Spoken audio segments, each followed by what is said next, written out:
গর্ব করে বলে 71ও তাদের, 90ও তাদের, 24ও তাদের, সবকিছু তাদের, আর কারো কিছু নেই। 71-এ তো বিএনপির জন্মই হয়নি। আন্দোলন যে ছাত্ররা করেছে সেই ছাত্র এবং তাদের মা বাবারা মিলে যাকে দেশের ক্ষমতায় বসাতে চাবে তারাই বসবে। আত্মস্বীকৃতির মধ্যে দিয়ে এটা প্রমাণিত হলো যে ইঞ্জিনিয়ারিং এর কথা নির্বাচনে উঠেছে সেটা সত্য। বিএনপি গর্ব করে বলে 71ও তাদের, 90ও তাদের, 24ও তাদের, সবকিছু তাদের, আর কারো কিছু নেই। 71-এ তো বিএনপির জন্মই হয়নি। 71 তাদের হয় কিভাবে? এখন যদি বলে যে 71-এ শহীদ প্রেসিডেন্ট জিয়াউর রহমান স্বাধীনতার ঘোষণা দিয়েছেন এবং যুদ্ধ করেছেন, সেই কারণে হ্যাঁ, ঘোষণা উনি দিয়েছেন, প্রথমবার নিজের পক্ষ থেকে, দ্বিতীয়বার আরেকজনের পক্ষ থেকে।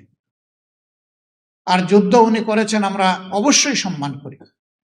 কিন্তু এককভাবে যদি একক ক্রেডিট এক ব্যক্তিকে সবকিছু দিয়ে দেওয়া হয়, তাহলে বাকি যোদ্ধাদের পজিশন কোথায় থাকে?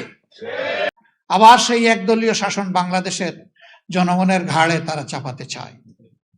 একটা জীবন আল্লাহ দিয়েছেন, লড়াই করব, জীবন দিব, শহীদ হব, মিথ্যার সাথে অন্যায়ের সামনে ইনশাআল্লাহ তাআলা লাজিম মাথা নত করব না।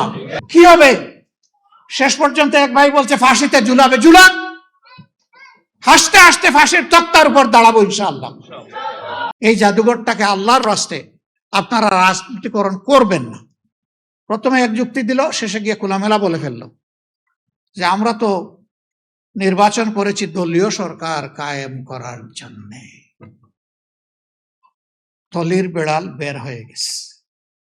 জনগণের সরকার কায়েম করার জন্য নয়, দলীয় সরকার কায়েম করার জন্য।